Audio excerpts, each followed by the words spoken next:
In the USA, home solar is so expensive compared to other countries, and with the federal solar tax credit set to expire at the end of this year, it's going to get even more expensive. It's all fixable though, and in this video we'll be looking at what can be done.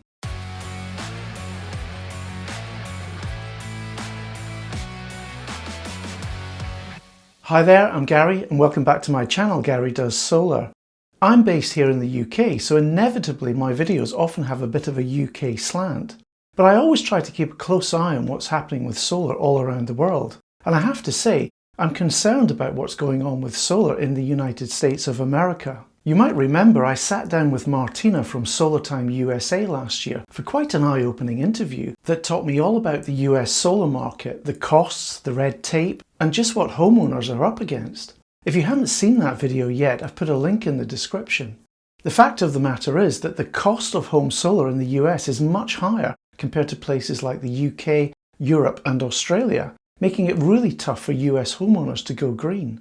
And if that wasn't bad enough, the federal solar tax credit, which provides a massive 30% off solar installation costs, is ending this year thanks to the One Big Beautiful Bill signed by President Trump recently.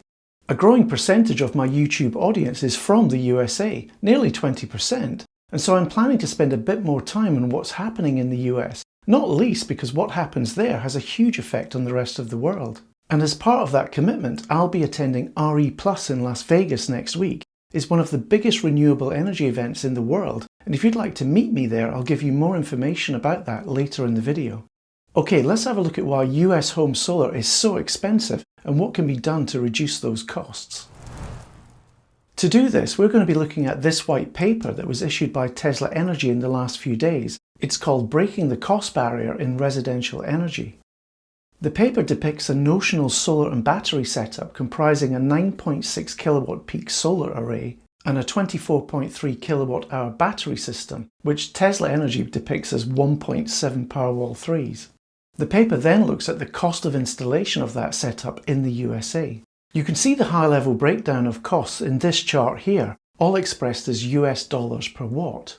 And it contrasts that with the same cost of installation in Australia, again expressed as a US dollar cost per watt.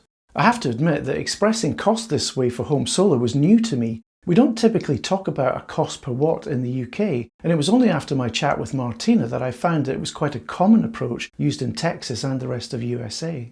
I kind of get that the cost per watt works if we're just talking about solar panels, but things get more complicated when battery storage is introduced, as the cost per watt is strongly influenced by the ratio of array size to battery capacity.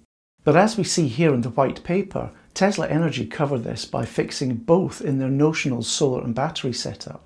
What's already clear is that the cost of installing solar and battery in the US is almost double that of Australia. I thought it was funny that Tesla Energy had to make the point in the chart that by using Powerwall 3 technology, costs were reduced slightly. But nevertheless, that's a massive cost difference with Australia. And if I look at UK costs, they're not that much higher than Australia. So what's going on? Why are US costs so high compared to the rest of the world? In order to understand the higher costs in the US, the white paper makes an analysis right across the value chain, from manufacturing, hardware design, installation practices, permit processes, customer operations, and even sales. It concludes that the costs are driven not only by the technology involved, but also by the inefficiencies at every step in the process. The paper highlights 3 areas where costs can be dramatically reduced, making residential solar more affordable to US homeowners. You can see these 3 areas in this chart shown together with the estimated cost per watt reduction for each. Simplified code requirements and approvals processes, $0.54 per watt. Then improving customer acquisition and labour costs, $0.57 per watt. And finally driving down hardware costs, $0.67 per watt. Added together, this would reduce the US cost of installation from $5.06 per watt down to $3.02 per watt. That's a 40% reduction in cost. Let's look at each of these 3 areas in a little more detail then, starting with simplifying code requirements and approvals processes. Simplifying code requirements and approvals processes breaks down into several parts. We'll highlight a few of these here, and you can read about the rest in detail in the paper. This chart from the paper analyses the timeline from initial customer contact to solar installation completion across various US states. In Georgia, Connecticut and New York, the process takes 5 months or more due to multiple site visits, proposal revisions, loan approvals and the permit process. Permitting involves requirements like handwritten homeowner letters, wet stamped plans, notarized documents, zoning applications and property surveys. And there are additional issues including complex online submission systems, potentially inconsistent code interpretations by inspectors, and even limited payment options such as requiring a cashier's check instead of a credit card. The paper argues that the more friction there is in the process and the longer it takes from lead to install, the more customers that cancel. And the problem with high cancellation rates is that they drive higher system costs for everyone, as installers need to cover those costs with margins from other customers. States like Texas, California and Nevada, on the other hand, are typically able to complete in under 3 months. And part of the reason for this is use of streamlined permit processes in those states. The paper recommends the nationwide adoption of Solar App Plus. This is developed by the National Renewable Energy Laboratory, or NREL, a research institution under the US Department of Energy. Solar App Plus stands for Solar Automated Permit Processing Plus, and it's the industry standard online permitting tool which is able to instantly issue permits for residential solar and battery systems, ensuring compliance with safety codes and providing a more predictable and streamlined experience for installers and homeowners alike. The paper argues that the adoption of Solar App Plus would dramatically streamline the permitting process right across the US, reducing all of this to this. There are many other recommendations around improving interconnection times and associated fees, and even a standardized permit fee, which I don't have time to cover in this video, but you can read all about it on the white paper. I was particularly interested in this part, maximizing usable area on the roof, which deals with the complexities of roofs in the US. That's not something I know too much about at the moment, but I do plan to find out more when speaking to installers at the RE Plus show next week. Alright, let's move on to the second area now, improving customer acquisition and labour costs, which breaks down into these parts here. I'll only be looking at the first two for now, but you can read about the other parts in the paper. The paper states that customer acquisition costs in the US are disproportionately high compared to other countries. $0.87 per watt is nearly 20% of the overall installation costs. The paper argues that this high cost is largely a function of unclear financial benefits, poor customer awareness, low institutional trust, and market inefficiencies. Most homeowners do not understand how they are billed for electricity, let alone how solar, batteries, or home energy management systems might help reduce those costs. So this forces providers and installers to spend heavily on basic education and customer identification. It gets worse. Years of aggressive sales tactics and opaque financing offers have eroded public confidence, making customer engagement more difficult and expensive. I don't know, it's really hard for any industry with a heavily tarnished track record like that to self-determine that it can and should be trusted going forward, like it's undergone some miraculous Lazarus-like revival. I believe companies, whether they are energy providers or solar installers, have to earn that trust by building their businesses with the customer at the heart of every decision, and that might take years. And even when they succeed, self-promotion through paid advertising is just not as effective as it used to be. Customers are more savvy these days, and they'll seek recommendations from trusted, independent sources instead. And hey, I might be a little biased now, but I believe this explains the surge of YouTube channels covering diverse industries, not just solar. Channels like mine hopefully provide solid education, unbiased industry insights and practical guidance, including highlighting the best companies out there so that viewers can make informed decisions on the products and services they choose. To that end, and unfortunately it's only available for my UK viewers at the moment, but could potentially expand to the US in the future, I provide a directory of who I consider to be the best installers out there, ones that I would be happy to spend my own money with. Here's the link if you're in the market for a solar installation in the UK but just don't know where to start. Okay, continuing with the white paper then, leveraging AI for reduced sales commission and project management costs. In the US, it's estimated that sales commissions represent 1/3 of the customer acquisition cost. That does seem a little top heavy to me. There are of course ways to reduce this cost. Dealing with an educated customer is a lot easier and quicker, and installers should be able to point their customers at their own or an external knowledge base to get the customer at a point where they're asking the right questions.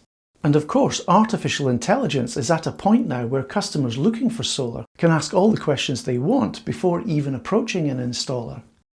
If that AI is made part of the sales process for the installer, it could handle a lot of the work that a salesperson would normally do.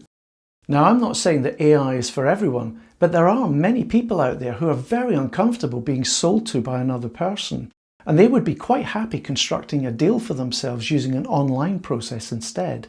The white paper makes the case that such technologies could cut sales commissions in half.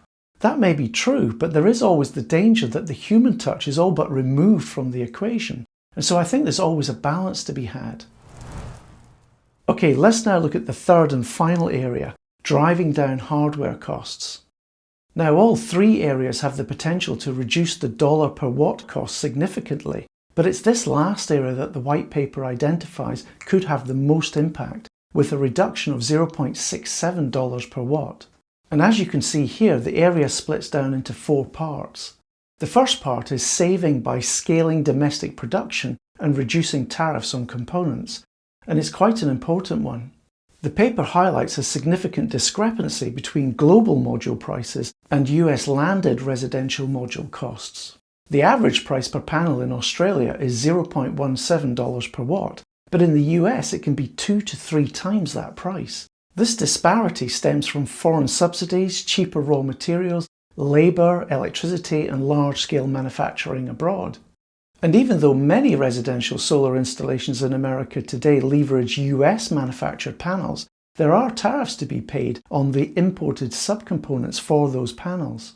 These tariffs are typically 25 to 35% for module assembly and 50% or more for cell fabrication. The paper proposes lowering or even removing these tariffs in order to boost domestic production, but given President Trump's stance on renewable technologies and an uneasy relationship with China, I'm not confident that's going to happen.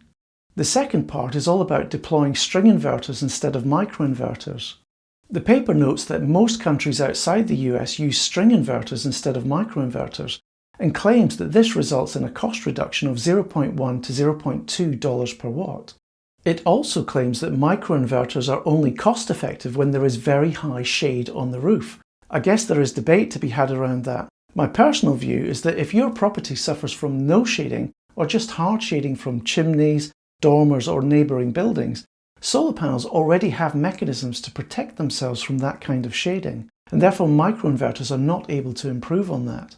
But if the shading is diffuse, partial shading from nearby trees for example, then microinverters or optimizers added to a string inverter could potentially improve generation. What I didn't know though was that current US policy is biased in favour of microinverter technology, awarding increased 45x manufacturing credits and increased domestic content credits within the ITC to microinverters. Instead of this, I believe that technology should compete on a level playing field, and the most effective solutions will prevail.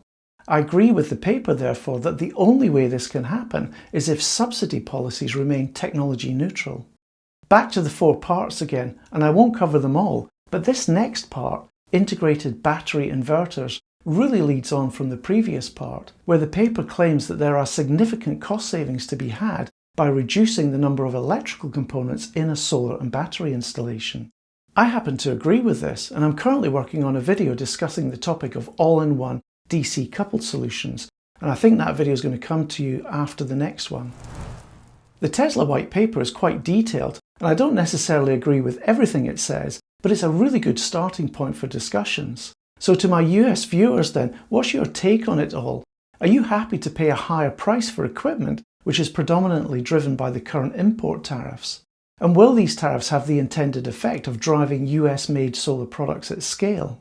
Also, what's your impression of solar installers in the US? Are they as untrustworthy as the paper claims? Please let me know your thoughts in the comments. To finish then, I promised you some more details on the RE Plus show in Las Vegas next week. I'm planning to be at the show at least on the Monday, that's the 8th of September. And if you're also attending the show and would like to meet up with me, please do get in touch. just email me using the address that you see on the screen. I'm really looking forward to the show and also finding out more about home solar in the US market. Thanks for watching this video and also for your support to the channel, especially my Patreon supporters who make all this possible. If you'd like to join my Patreon, it's easy and you can sign up using the link here. Please do click like on this video and also subscribe to the channel if you're getting value out of it. I've got so many topics to cover in my future videos and I can't wait to bring them to you. All the best and I'll see you soon.